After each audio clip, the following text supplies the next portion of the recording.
Behold the latest military news update. This is AFP Community News, hosted by Rofh Suzon every 12 noon, Mondays to Fridays. Only here on DWDD Armed Forces Radio. One AFP for a stronger Philippines.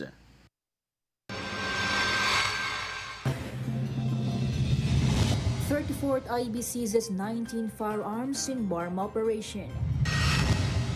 AFP arrests foreign national and Filipino cohorts for unauthorized intelligence activities. Metro Manila and Luzon will continue to experience colder nights and mornings according to Pag-asa. DSWD prioritizes psychosocial well-being of Canlaon evacuees.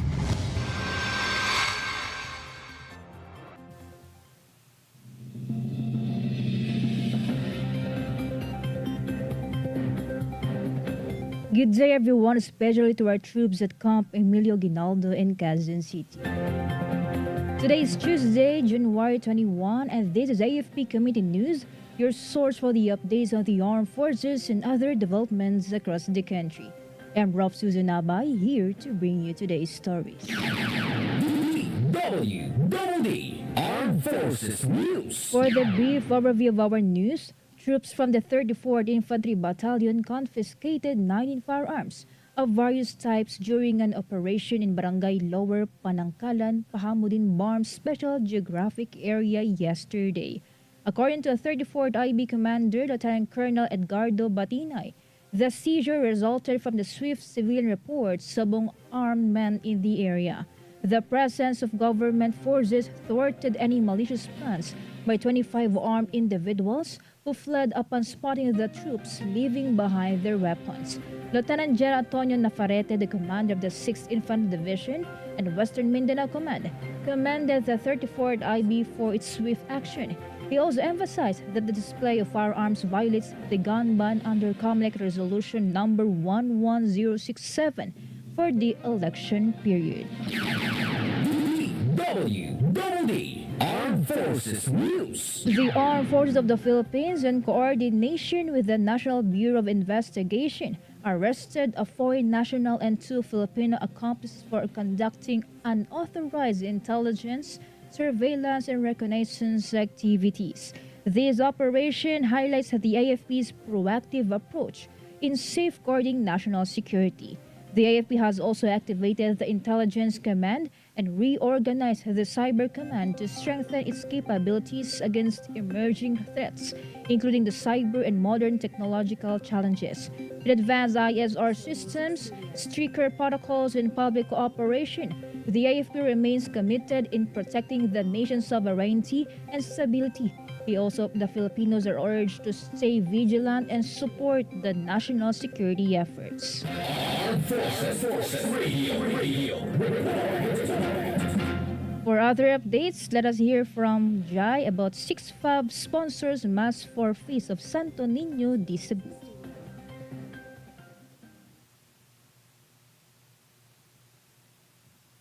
Reaffirmed its dedication. Field Artillery Battalion reaffirmed its dedication to the spiritual well-being of its personnel and the local community by sponsoring a mass for the Feast of Santo Niño de Cebu. The celebration took place at the Santo Niño de Cebu Chapel within Camp Siongco, Awang Datu Odinsinsuat, Maguindanao del Norte. The event showcased 6FAB's commitment in fostering unity and nurturing spiritual values among its members and the surrounding community. This initiative also reflected a strong collaboration between the military and the religious sector, further reinforcing their shared role in promoting harmony and service. This is Joy reporting for AFP Community News, one AFP for a stronger Philippines. Thank you, Jai. DWDD Armed Forces News. The local government of Jose Abad Santos, in collaboration with various municipal offices at the 73rd Infantry Battalion, successfully conducted a community outreach program on the occasion of the second parochial fiesta of Senior Santo Niño in Barangay Nuing Jose Abad Santos, Davao Occidental. Themed ang angkla sa paglaom sa hiniwasang panaw alang sa kalinaw, or the Anchor of Hope in the United Journey for Peace. The event provided essential services such as free haircuts from 73rd IB personnel, along with the assistance from the Mayor's Office, local civil registrar, Social Welfare and Development Office, Rural Health Unit, and Agriculture Office. Security was ensured by the 73rd IB and local police, enabling a peaceful celebration of the fiesta. DWDD Armed Forces News. The 2nd Infantry Division and the Tarlac Heritage Foundation launched the Hardin ng Lunas project at Camp Kapimpin, Tanay, Rizal yesterday. The project aims to enhance environmental sustainability and food security by transforming unused camp lands into productive agricultural spaces. Activities included planting 80 hardwood trees such as kamagong, nara, and molave alongside 530 eggplant and 50 papaya plants. Led by Dr. Isabel Coanco Suntay of the Tarlac Heritage Foundation, the initiative has been ongoing since 2012, promoting sustainable agriculture, organic vegetables, and medicinal plants in military camps. Armed Forces Radio. From NOLCOM, let us hear some information from Joanna Batog to Philippine Air Force. 86th IB joined Unity Walk and Peace Covenant signing for 2025 midterm elections. The Tactical Operations Group 2 Philippine Air Force and the 86th Infantry Highlander Battalion Philippine Army actively participated in the 2025 national and local elections Unity Walk, Candidates Forum, and Peace Covenant signing held at the Isabela Convention Center, Cagayan City. The event commenced with a unity walk from San Fermin Gymnasium towards the convention center, followed by the delivery of messages from the attending partners emphasizing the importance of a peaceful, clean, safe, orderly, fair, honest, and meaningful election and the signing of Peace Covenant. The Peace Covenant signing underscored the collective commitment of all stakeholders to uphold peace and harmony throughout the election period. As a neutral and non-partisan organization, the Armed Forces of the Philippines remain steadfast in its mandate to support secure, honest, and orderly elections while upholding the people's right to suffrage. This is John Sagaok reporting for AFP Community News, 1 AFP for Stronger Philippines. Thank you, Joan. DWDD Armed Forces News. The 73rd Infantry Battalion held a special ceremony at their headquarters in Barangay Feliz Malita, Davao Occidental yesterday to honor and recognize its retiring personnel for their years of dedicated service. During the Monday flag raising ceremony, retirees were presented with plaques in recognition of their significant contributions to the battalion's mission. MSG Raul Zambrano, the battalion sergeant major, highlighted the importance of maintaining military values as retirees transition to civilian life.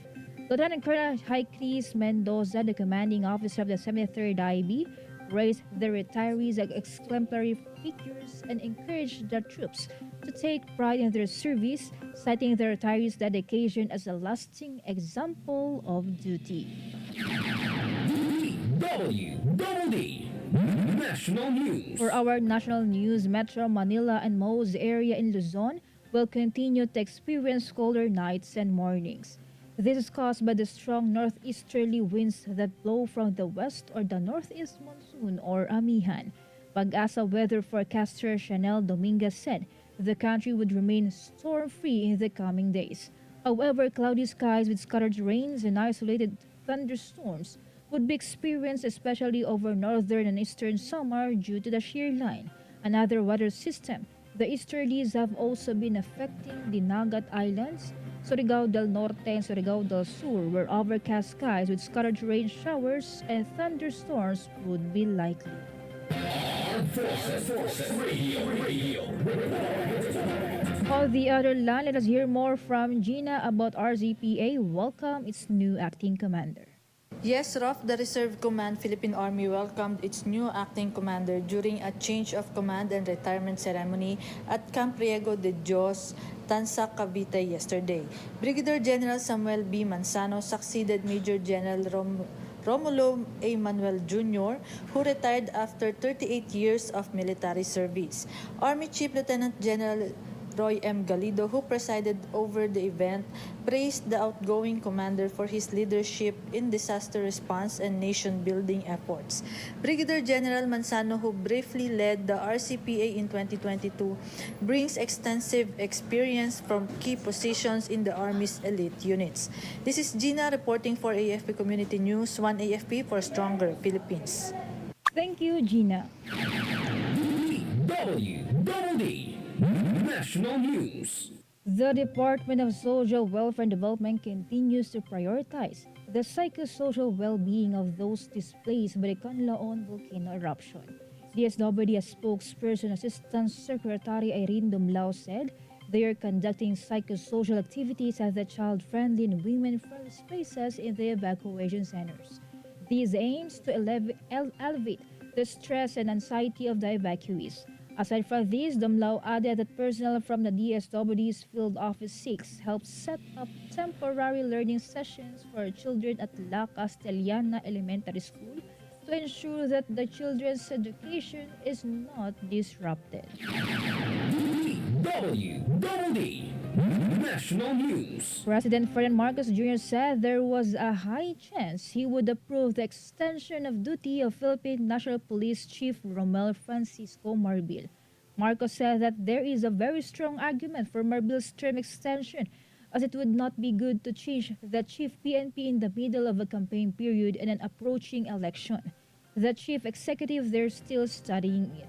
Marbil is expected to mandatorily retire on his 56th birthday in February. Armed Forces Radio. Let us hear more updates from Gio about rebels and supporters surrender turn over firearms in Central Luzon. Yes, Rofh, rebels and their supporters voluntarily surrendered to authorities in Central Luzon, signaling progress in the fight against communist insurgency. According to Police Brigadier General Jean S. Fajardo, Director of Police Regional Office 3 in Baler, Aurora, former rebel LJ surrendered handing over a 38 caliber revolver. Similar cases occurred in Bataan, with 2 individuals surrendering a 22 caliber rifle and another Karoma turning in weapons and explosives. In Nueva Ecija, multiple surrenders included Kaestong in San Jose City with a homemade revolver and members of local farmers groups renouncing affiliations with insurgent organizations. In Bulacan and Olongapo City, surrendering individuals also handed over firearms, grenades, and ammunition. This is Gio reporting for AFP Community News, 1 AFP for Stronger Philippines. Thank you, Gio. DWDD National News. For other national news, the United Senior Citizens Party List Group urged the Senate to pass a bill that grants social pension to all senior citizens. Under the bill, indigent seniors would receive a monthly pension of 1,000 pesos, while non-indigents would get 500 pesos. About 5,000 members of various senior citizens organizations held a prayer rally at the Senate to call for the bill's passage. In May 2024, the House of Representatives passed on third and final reading House Bill 10423. However, USC Party List Representative Milagros Sakino Magsaysay lamented that its counterpart bill in the Senate has been languishing at the committee level since 2022. DWDD National News. President Ferdinand Marcos Jr. strongly condemned the policies proposed in the implementation of sex education in the country. The president expressed concerns on certain provisions in Senate Bill 1979, which according to him contains woke elements inappropriate for younger children. He mentioned that the bill states that every child has the right to try different sexualities and described these as abhorrent. But Marcos made clear he still believes in sex education and its importance, particularly in terms of teaching the youth the anatomy of the reproductive systems, the consequences of early pregnancy, and the prevalence of human immunodeficiency virus, among others. Armed Forces Radio. Let us hear more from Meljoy of First Year G about 103rd Infantry Battalion Kalinga Apayao Youth Organization hold Youth Leadership Summit in Pinukpok. Yes, Rofh, the 103rd Infantry Mabalasik Battalion, in partnership with the Kalinga-Apayao Youth Organization and the local government unit of Pinukpok, successfully conducted a 3-day Youth Leadership Summit at Malagnat Elementary School, Barangay Malagnat, Pinukpok, Kalinga. The event, themed Empowering the Youth as Peace Builders, aimed to equip young leaders with essential leadership skills and foster their role in community development and peace building. The summit gathered 105 young leaders, aged 13 to 26, who actively participated in activities designed to develop leadership, discipline, teamwork, self-confidence, and civic responsibility. Through engaging discussions and team-building exercises, the program instilled in them a deeper understanding of their role in promoting peace and social harmony. A key highlight of the event was the educational tour where the 503rd Infantry Brigade showcased the Philippine Army's assets and humanitarian assistance and disaster response equipment, providing participants with first-hand insights into the Army's role in nation building and disaster response. With their newfound knowledge and leadership skills, the Youth Leadership Summit's graduate pledged to become advocates of peace and development, standing against insurgency and promoting unity in their respective communities. The 103rd Infantry Battalion, in collaboration with its partners, remains committed to sustaining youth empowerment initiatives that foster resilience, leadership, and civic engagement. Through continuous collaboration with Kalinga-Apayao Youth Organization, local government units, and local communities, we move closer to building a more peaceful and empowered society. This is Mel Ginesio Arroco reporting for AFP Community News, 1 AFP for Stronger Philippines. Thank you, Maljoy from First CRG. DWDD National News. For other development stories, Senate Majority Leader Francis Tolentino welcomed the news that all of the Afghan refugees who were temporarily hosted by the Philippines while processing their special immigrant visa applications to relocate to the United States have already left the country. Tolentino said they arrived and departed the country safely, discreetly, and without any untoward incidents. He added that hosting the Afghan refugees is correct, humane, and commendable. The senator highlights that this gesture will be added to the Philippines' long and respected record throughout history of providing temporary shelter for refugees escaping war, violence, or persecution. DWDD National News. Mayor Benjamin Magalong said that the patient who was reported to have died of monkeypox is not a resident of Baguio City. He cited that the victim cannot be considered the city's first case as he had not lived there for a long time. Magalong explained that the deceased did not contract mpox in Baguio but in his place of origin. The mayor added that the victim is unrelated to the first recorded mpox case here, a 28-year-old man who has recovered from that disease. Armed Forces Radio. More updates from Beth Tanyete about 63rd IB soldiers rescue asthma patient in Samar. The 33rd Infantry Innovator Battalion swiftly rescued a barangay Girang Batay Samar residents experiencing a severe asthma attack. Acting quickly, 63rd IB personnel provided immediate aid and transport the patient to the nearest hospital for a medical treatment. The successful rescue highlights the battalion's commitment to community service, extending their effort beyond security to life-saving emergency response. This is Beth Tanyete reporting for the AFP Community News, 1 AFP for the Stronger Philippines. Thank you, Beth Tanyete. DWDD National News. President Ferdinand Marcos Jr. led the launching of Tesla Motors Philippines, the electric vehicle company's fourth market in Southeast Asia. Marcos hailed Tesla's decision to invest in the country as a recognition of the country's potential, underpinned by forward-thinking policies and a collective determination to innovate. PBBM also said that Tesla is empowering the local workforce. He also added that with its plans to expand further, Tesla is building a generation of Filipinos equipped to lead in the global shift towards sustainable technology. DWDD National News. Tourism Secretary Cristina Garcia Frasco and Thailand Minister of Tourism and Sports Sorwaong Thienthong signed the agreement to strengthen bilateral relations. Frasco said this collaboration provides an opportunity to tap into Thailand's remarkable success in attracting visitors. She also added that the Philippines can benefit from Thailand's robust arrival numbers, its internationally recognized cultural heritage, and world-class medical services.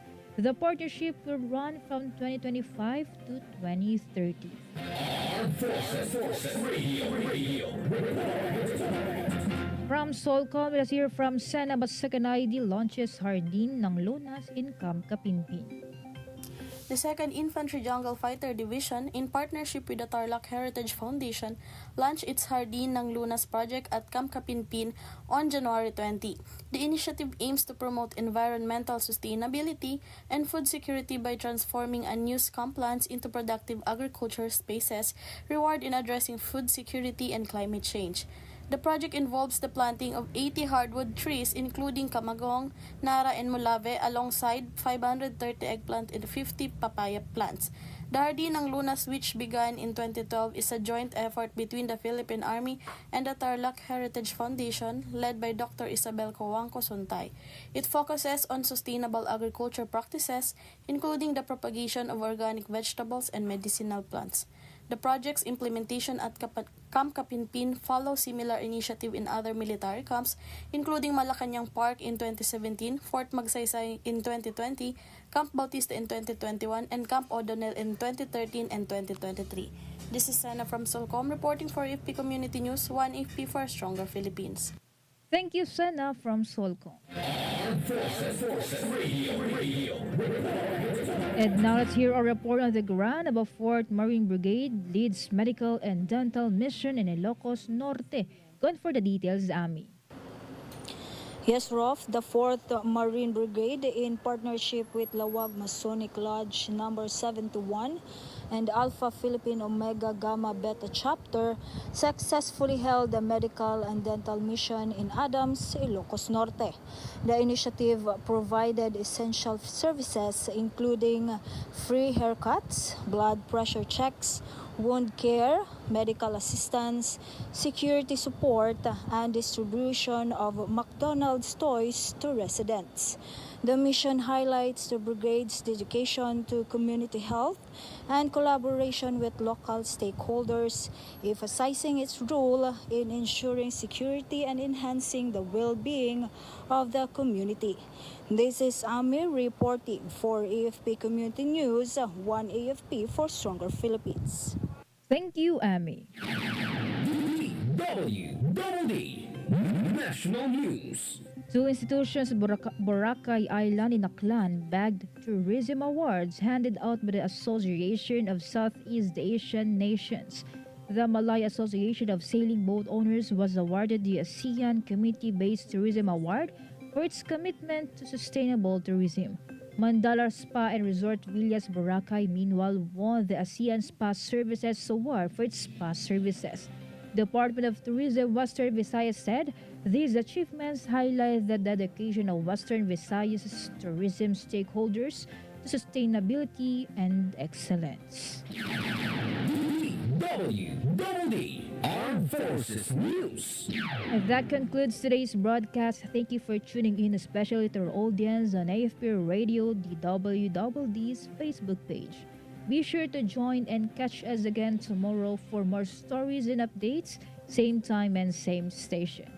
Once again, this is Rofh Suzon-Abay for AFP Community News, 1 AFP for a Stronger Philippines. Behold the latest military news update. This is AFP Community News, hosted by Rofh Suzon every 12 noon, Mondays to Fridays. Only here on DWDD Armed Forces Radio.